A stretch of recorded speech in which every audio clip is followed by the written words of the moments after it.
Good evening, everybody. Good evening, good evening. I think I just logged in, signed on a little bit early. So I'm going to give the rest of the family a chance to get here and get all situated. Going to give everybody a chance to get here and get all situated. Hello, Cousin Mildred. How are you? Devin, how are you doing? It's good to see you all. It's good to see everybody. Cousin Mildred, when I tell you you are right on time, you made sure that we did not leave you behind on that other platform. And I'm glad we didn't. It's so good to see you. How are things going? You all come on in, get seated, find your favorite seat. You know how we do your favorite seat, your favorite chair, chit chat with people as you're walking in the room. Say hello to the rest of the virtual book club members and the Let's Talk to Cutler family. Make sure that you bring your favorite beverage.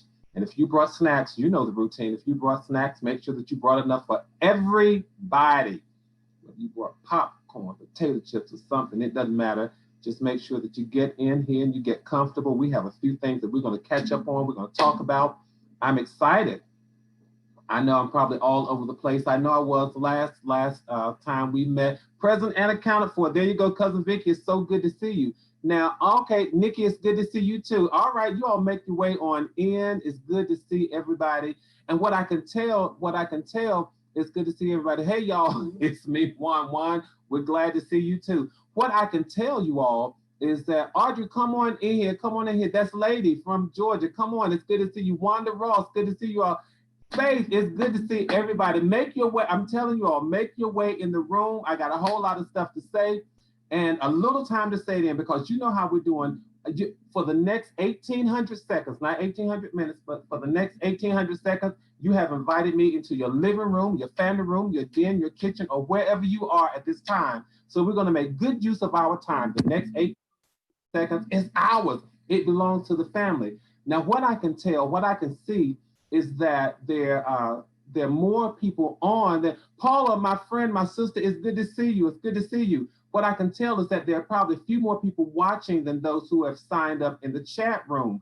And I got a few messages and calls after the last broadcast saying, hey, I don't know how to find you. Well, I know how to find you, but I don't know how to chat. I don't know how to join the conversation. You keep saying join the conversation and you keep calling everybody's name, but you didn't call mine. That's because you couldn't see me chatting. Well, here's what you need to do. Cousin Hattie, it's good to see you. It's good to see you. Here's what you need to do. You need to make sure that you find there's a little box that looks like a dialogue, looks like a little conversation box. Depending upon what kind of a device you're on, it may look like a little dialogue, a little conversation box. That may be the one for you to click on so that you can join the live conversations and add your comments. Or you might have these options that are like 1, 2, 3, right over to the right or to the left of your screen. And one of those is for comment or chat. So it's something that looks like a dialogue box or something that looks like a chat box. There, my mama is in the house. She said, I'm here, your mama. North Carolina is in the house. Well, it's so good to see you, Mom. I'm glad that you made it. Let me ask you all this. How many of you all brought something to drink? Did anybody bring the tea or lemonade or anything except for me?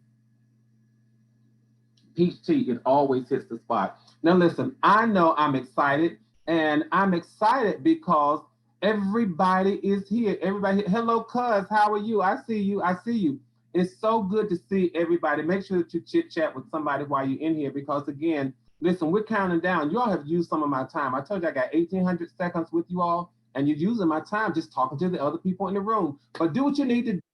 I wanted to make sure that we didn't leave anybody. Do me a favor, do me a quick favor, and let's do this. Go ahead and let's click on the like button. Let's click on the share button. Thank you, Devin. You got your water tonight. Click on the like button and click on the share button. Now, what I've been told is that once you click on the subscribe button, there should be a bell or something there. You got your tea, Cousin Mildred, I see you. There should be a bell or something there. There you go, cranberry. I mean, come on, you all just tell me what you're bringing to this conversation tonight. Somebody has water, somebody has tea, somebody has that cran grape juice. I love all of that. But once you subscribe, there should be a bell somewhere, and that bell is to give you a notification to let you know whenever I come on. So even if you miss the notices that I may post on Facebook or somewhere, it will let you know. Let's Talk to Cutler is on the air. Monty, it's good to see you. All right, so we're going to get started with our conversation, but I didn't want to leave anybody out. As I said before, I want to see all my friends. And so I want to make sure that everybody is comfortable, you're situated, you know how to share. And make sure that you share this, because we're going to talk about some good stuff. You know, this is the family's first week here on YouTube, and we're looking good, we're sounding good, everybody's refreshed. We brought our beverages, we're speaking to everybody, and that's a good thing. Now, just for the format, remember, we're going to be here every Tuesday, every Thursday. I know y'all make fun of me when I say Tuesday, but that's how I say it. I say Tuesday, not Tuesday. But I want to make sure that we're all comfortable, because next week we're gonna really develop the program format. We're gonna chit chat, and we're gonna talk about and we're gonna chit chat, and we're gonna talk about, you got fruit punch. We're going to talk about what the things that we're seeing in life. We're going to talk from this book. Now, I already have mine bookmarked, you'll see it, but we're going to talk from this book, Billboards to Better. If you don't have yours yet, make sure you go to Amazon.com and just get it. You can go to my website to just look around and see how beautiful it is, www.gbcolor.com. But make sure you go over to Amazon, get Billboards to Better. It is my latest book. It really, I believe, is a godsend. It was certainly God inspired. Do you know that there are 366 days in a leap year? So that's why I made sure I included. I didn't want to leave the leap year out. There are 366 daily sources of motivation and inspiration along the highway of life. You all know we're all on the highway of life. We're on the highway of life. God rest her soul. I know Aretha Franklin said we're going riding on the freeway of love in a pink Cadillac. But listen, we are going down the highway of life, and we're going down the highway of life together. Nobody has to thumb, nobody has to hitchhike, nobody has to leave anybody. We're all going together. 366 days. So listen, you all, this is what I want to do. I want to talk about on Tuesdays, I want to talk about our inspirational sayings from Sunday, Monday, and then Tuesday. When we get to Thursday, I want to talk about Wednesday, Thursday, and then Friday. And that's going to be the format of what we do. And so we're going to take a 3-day, each Tuesday and Thursday, we're going to take a 3-day hike. We're going to look at what the week has looked like on Tuesdays. And then on Thursdays, we're going to take a look at what the week has looked like and what the week will look like. And so it's going to be 3 days. Now, having said that, this is what I've done. I wrote this poem, and it talks about the 3rd day. So in honor of the 3-day journey that we're going to take, I want to read this poem, one of the poems that I wrote. But you all do know, just this week, I'm just letting people who don't know me know that Cutler is a professor, he's an author, he's a minister. How did you all enjoy Tuesday night's discussion and family chat? I know some people were still trying to find out how to get into the chat and do all that kind of stuff, but how did you all enjoy that chat as I shared a lot about who I am and told more people about who I am, and then responded to the challenge of a friend who asked me, can you preach about anything? And we just went off talking about, does anybody remember what we went off talking about? Come on. We talked about fingerprints and how the fingerprint of God is on our lives. So I enjoyed that. I played the recording back, and I tell you that it tickled me, but I enjoyed it. That's just a part of who I am. And you do know that we are going to thank you. Okay. So both of the Audreys are on from Georgia, Lady and Annette. It's good to see both of you all. But it was just a poignant reminder that the fingerprint of God is on our life. Thank you, Evangelist Ross. I'm glad you enjoyed it. It's just a reminder that the fingerprint of God is on our life. And you know what's funny?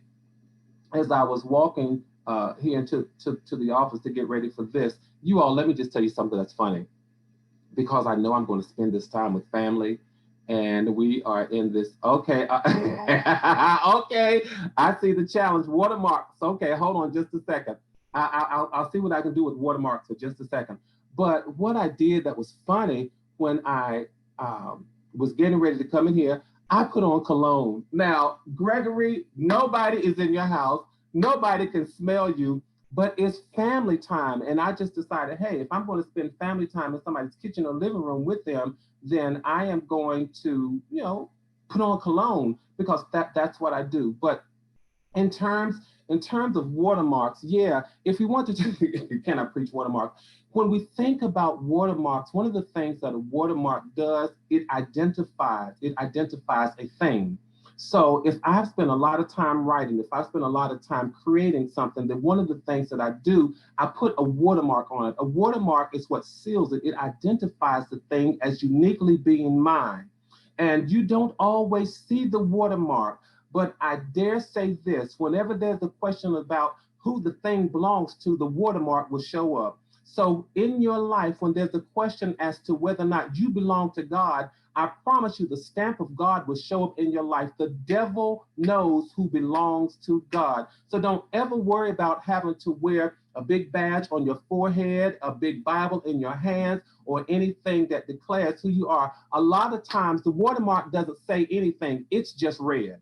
It is just saying. So don't worry about trying to just boast and brag about who you are, but let the watermark of God be on your life. Let the watermark of God be in your life. People will see God in your life quicker than they will hear him. All right. So then, I don't have time to fool with y'all. I don't know who was that who asked me to talk about can you preach about watermarks? Yeah. So sometimes they are very faint. They're not so obvious to people. But I dare say, when it's time, when somebody wants to duplicate or imitate that watermark, you end up going to copyright infringement court. All right, so then, all right, yes, spot on sermon. Thank you so much. Oh, that's one. Lord have mercy, that's one. But I'm telling you all, I don't have to say a whole lot. I don't have to wave my hands a whole lot. All I do is let the watermark of God show up. The Bible says, let you, Lord have mercy. Evangelist Ross, I don't know why they're doing this to me, but the Bible says about my good works. So all I have to do is just do my good works, and I have to just let my light so shine. So then I just let the watermark reside on my heart. I let the watermark reside in my soul. I let the watermark reside in my spirit. I let the watermark reside in my life. So what I do, I let my light so shine that men may see. Right? When you just when you show up, when you exist, when you show up in the fullness of who you know that you are, you just let the watermark be.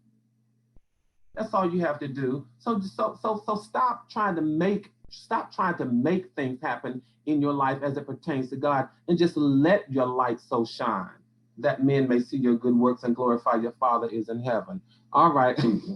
Y'all leave me alone, because I told you this is not just a religious platform, but it's a part of who I am, okay? So you done had fingerprints and you done had watermarks, and I'm done. Now I got to get back to what I was talking about. All right, so we're gonna have a 3-day segment each day.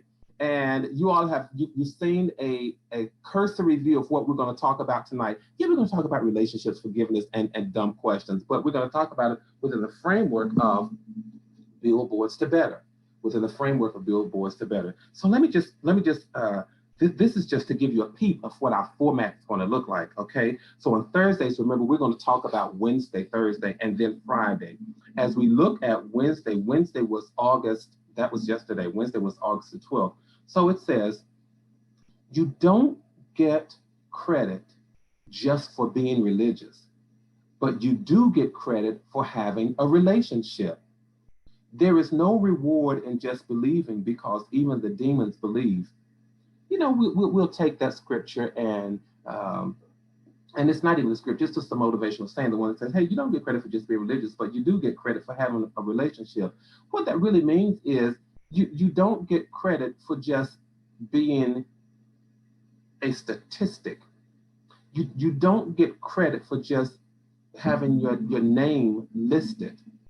That really doesn't mean a whole lot in terms of the interaction of people. So you don't get credit for just going to church and just paying your tithe and rendering your offering. You don't get credit for that. Neither in a marriage. You don't get credit for just walking down the aisle and just saying I do. Within the context of brothers and sisters and moms and dads and parents, you don't get credit for just wearing the title.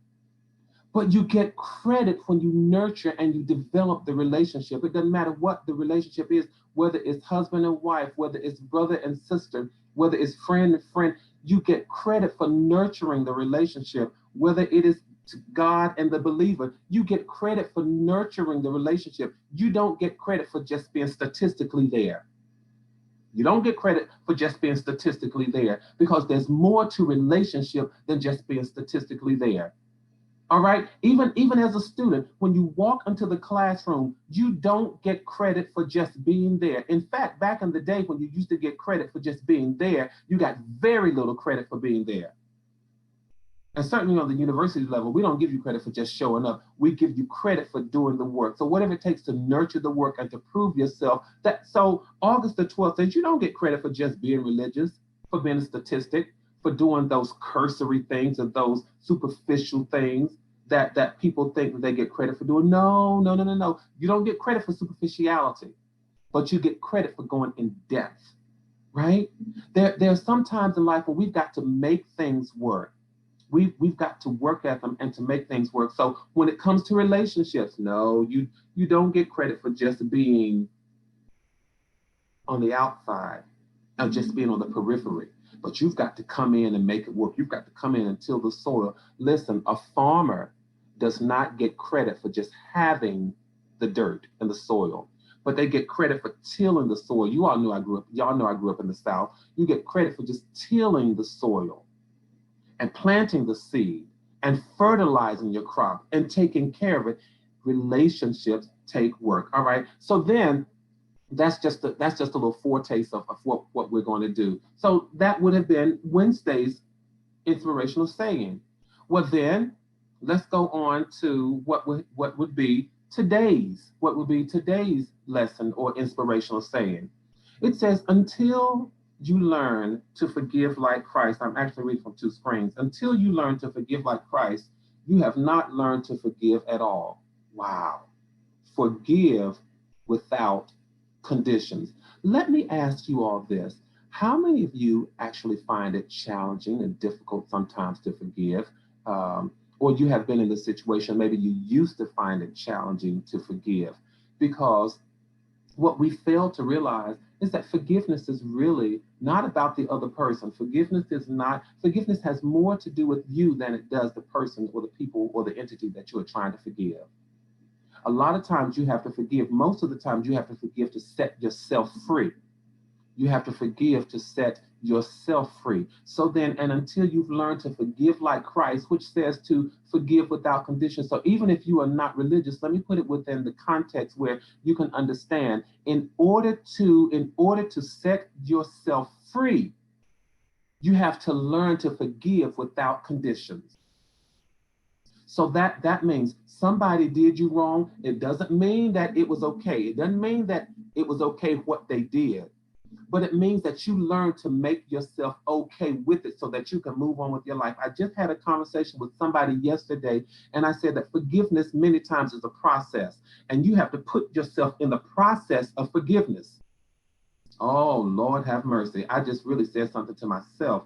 You have to put yourself in the process of forgiveness, because since it is a process, since it takes time, and since you have to build yourself up to the point where you can say, yes, I have forgiven him. Yes, I have forgiven her. Yes, I have forgiven them. You've got to put yourself in the process of forgiveness. Show up because you say, I'm here for my healing. I'm showing up. I'm here for my healing because I need to be able to forgive, to let that go. I need to be able to bury the thing that caused me heartache. I need to be able to bury the thing that caused me anxiety. I need to be able to bury the thing that hurt me. I need to be able to bury the thing that caused me pain. So get in the process and learn to forgive people and to forgive situations without conditions. No, I'm not forgiving, but I'm going to pull it up next week if I need to when it's convenient, right? That is not forgiveness. And notice what I'm saying about this. I am not saying forgive and forget because because you have to understand we were created to remember. So the whole notion of forgive and forget goes against the grain of who we were created to be. We were created to remember. But the beauty, Lord have mercy, the beauty of forgiving is that I remember, but I still forgive you. You ain't forgive and forget. I'm going to always remember what you did, but I don't have to let my actions reflect the pain that you brought me. I don't have to let my actions reveal the anxiety that you caused me. I'm able to forgive you and move on. Not that what you did was right, but that I'm right now. I'm right now. All right. I really hope, I'm telling you, and these are the kinds of conversations that we're going to have. I told you all, I'm from the country, and in the country, we just don't walk into the formal family room. We walk right into the kitchen while mama got on a pot of collard greens or beans. That's how we walk in and we talk. And this is what we call kitchen conversations. And in life, for us, for me, for you, my brothers and my sisters, one of the things that we have to do, my friends and family, followers of Let's Talk the Color, what we have to do, we probably got a whole lot of things that we need to work on forgiving. A lot of people that we need to work on forgiving. But don't ever beat yourself up because you still remember. Again, we were created, we were designed, we were fashioned to remember. How do you know? Color, come. If this is Let's Talk the Color, talk to me, man. How do you know that? Because if we were created, whether you're religious or not, whether you're Christian or not, whether you have that value or not, I want you to know this. This is my foundation and my belief. We were created in the image and the likeness of God. The image and the likeness of God. The image and the likeness of God comes with intellect. I didn't necessarily say intelligence, but it comes with intellect and the capacity to reason. How do you know? One of the things that God said to Isaiah, he said, come and let us reason together. Let's talk about this thing. And then even when the Bible talks about Hannah and poor Hannah, and she couldn't conceive and all of this kind of stuff, the Bible says that God remembered Hannah. So in our lives, if we are shaped in the fashion and the image and the likeness of God, we are supposed to remember. Right? We're supposed to remember. How many of us have been in bad relationships and we still remember the relationship, but thank God we were able to forgive? How many of us have been in poor job conditions and poor job situations that we were mistreated? We were mistreated. We were overlooked. All those kinds of things. I remember, but I still forgive. How many of us have done things to ourselves? And we remember the things, and God knows some of us are probably carrying the scars of the things that we did. But guess what? I remember, but I've forgiven myself. Thank you. Yes, I see these comments. Yes, the process of forgiveness. It really takes, lady, you're right. It takes work. Wanda Ross, you're right. It is a process. I see your comments. Yes, forgiving is for you, Mildred. You're absolutely right. Mom T, I see what you're saying. When you forgive, your shoulders feel less weighted. Release the weight. Get the weight off your shoulders. Forgive. You want to be able to walk around and hold your shoulders up and hold your head up. Forgive. Right? I see your mom, my mother. She says, right. Forgive despite of and unconditional. I hope you are. Yes, you're right, Faith. Thank God for the ability to forgive. It is a gift to be able to forgive. And sometimes we have to exercise that gift. It is a gift to be able to forgive, and it's one that we have to exercise. So listen, I told you I only got 1,800 seconds with you, so let me just get on to the next one. Let me get to the next one. Yes, and sometimes the biggest person that we have to forgive is me. All right, so the next one, if we were doing this, and this is what we'll do next week. So the next one, we will look at Friday because this is Thursday, and Friday is sort of it's lighthearted, but it says, go ahead and ask God. Someone else might be waiting for the answer too. Now, when I think about that, go ahead and ask God. Someone else might be waiting for the answer too. I think about, having worked in the classroom so many years, and as a professor, I would say, are there any other questions? Are there any other questions? Are there any other questions? And sometimes you would see that one student who would just sort of sit there and just feel very, very tight and almost clenching him or herself, but he or she has that one question and they might ease their hand up or raise their hand, and then you call on them. You call on them, and when that particular student poses the question, so many other students in the classroom will breathe a sigh of relief because it is the exact same question that they had. And as a professor, I never want to make that student feel bad. So what I would do, I would say to the rest of the classroom, why didn't y'all ask the question? You all waited to put your classmate on the spotlight or in the spotlight. Why didn't you all just ask the question yourself? Well, it is the same way. It is the same way in life, the same way with God. And it's not that God is waiting to hear the question coming from you. It's the comfort that others can have in knowing that they are not alone in the journey, that they're not alone in the struggle. And so I wanted to remind us that there are no dumb questions. And so I wanted to put a sort of comical spin on the fact that what we're going through in life, we're not going through life alone. So go ahead and ask God the question, how do I handle this? There is no such thing as a dumb question when you talk to God. Now, tongue in cheek, I can say this to you all. Now, don't y'all go and tell everybody that I used to do this, but I will say to my students sometimes, have you all ever heard this saying that there's no such thing as a dumb question? And then I would say, that question right there caused me to change my mind. Well, I said it to just get a comical effect from the students sometimes, but in life, there are no dumb questions. There are absolutely no dumb questions because I can promise you the question that you have about how do I handle life is a question that somebody else has as well. Somebody else has that same question as well. Auntie, it's so good to see you. Thank you for joining. So we're talking about relationships. We're talking about forgiveness. We're talking about dumb questions. And again, in life, there are no dumb questions because we're all trying to navigate this thing called life. I mean, look at this pandemic, for example. This is a new situation. None of us have ever been in this. So if someone asks you how to handle this, listen, don't give them a snide remark or a snide a response.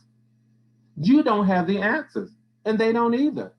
So then we're all in this thing together. So we're going to take a look at these, what I call these 3-day segments. Now, I told you all we're together for the next 1,800 seconds. Well, the 1,800 seconds is almost up. So what I want to do is this. Anybody got any questions? Is anybody hanging on the periphery? You don't know how to find me. You don't know how to chat with me. I got to make sure that everybody knows how to chat. State Mother, it's good to see you, Sharon, saying, talking about some hello, Bishop. So what I want to do, this is what I want to do, because since we're going to do this thing in 3-day segments, and some days I'm going to wear the hat of a minister. Some days I'll wear the hat of a professor. Some days I'll wear the hat of a friend. Some days I'll wear the hat as an artist, an author, and all those sorts of things. What I'm going to do in honor of the 3rd day or these 3 days is to end by reading a poem. All right. And it's called The Third Day. But I want you all to know this. I'm going to need you all to share this. I'm going to need you all to tell everybody that Let's Talk to Cutler is over there on YouTube. That man is talking some good stuff. If you want to feel better about life and feel good about life and feel like you're part of a family, just go on and subscribe to his channel. Make sure that you meet him every Tuesday and every Thursday night, every Tuesday, not Tuesday, every Tuesday and Thursday night at 8 o'clock p.m. Eastern time. I don't know what is Eastern Standard Time or Eastern Daylight Time, just East Coast time. Tell the people to show up, all right? So there. And click that little bell so you know when I'm online. But I want to leave you with something encouraging. I want to leave you with something encouraging. And that is the 3rd day. The 3rd day. It's a poem that I wrote, and it's in this book. This one is entitled Who We Once Were. You can pick up any of these books on my website or just go into Amazon and look for Gregory Cutler. They're all there. But it is my hope, it is my goal that our time spent will be enriching, it will be lifting, it'll be motivational, it will be inspirational. So I want to remind us as we're still navigating life and unsure of what things are going to look like, I want to remind us that it's going to be okay because where we are, we still have this giant lens One, you should have asked me to preach about a camera, but we still have this lens. The lens of God is still on our lives and is focusing on us. And I promise you that you're never so far away where the lens of God cannot zoom in and pick you up. And when the lens of God zooms in and picks you up, you're never too far away from Him. He knows how to focus on you. He knows how to adjust that lens and knows exactly what you need. God can look through His lens and give you exactly what you need. And this is old school. Some of y'all don't remember this, but this is old school in terms of the negatives that had to be processed first before the image could come out. Sometimes God knows how to handle that darkness that goes in your life and keep in a room. And I promise you, He won't tell anybody else. But whenever God brings, He brings you out just like a very sharp, a very crisp, and a very clear image. And He presents you the way that He wants you. So no matter what's happening in your life, we're always going to show up as the sharp, clean, crisp image that God intends for us. How do I know? Because He gives us grace. He gives us grace. So then, hear this, the third day, a 3-day transport along a corridor to new life. 3 days to realize that I am more like Christ than I had ever hoped to be. 3 days of introspection, reflection, and thought collection. 3 days of self-inspection that leads to my resurrection. On day one, it knocked me to my knees, nailed down my nerves, pierced me with paralysis, crucified my crying heart, gambled for my goods, and laid my limp, lean, lifeless being in a borrowed bed. Day one. Day two, I saw no darkness, no light, no black, no white, no one, yet everyone that I had met while meandering mindlessly along a motionless, timeless continuum. Then I met the demons of my past and I crumbled like a delicate, brittle, antique image of an age-old aristocrat. I crumbled. I cried and I crouched in sorrow, wondering if tomorrow would be my friend. Still, I waited in anticipation, hoping to reverse the situation. Hesitation, intimidation, verification, all positive reaffirmations of my indiscrimination as I lay. Day two. On day three, in the midst of agonizing shame, I heard someone powerfully call my name, and suddenly nothing was the same. Thunder and lightning were in roar. 1,000 oceans and even more roared with splendor as darkness gave way to light, and the demons of my past all took flight. The angels of my future had come to this place to loosen my shroud and renew my faith, to empower my soul to re-enter the race, to mend my heart and give me more grace. Grace to comfort an undying heart, grace to be thankful for a brand new start, grace to make a conscious decision, grace to complete my whole life's mission in just 3 days. Resurrection, mission, and then grace to unpredictably ascend. Like, comment, share, subscribe. I love you all. I will see you here next week, Tuesday, next week, Thursday. This is going to be family time. For 1,800 seconds, I'm coming to your living room, your family rooms, your den, your kitchen, wherever you invite me. And guess what we're going to do? We're going to let's talk together. God bless you all. I will see you next week.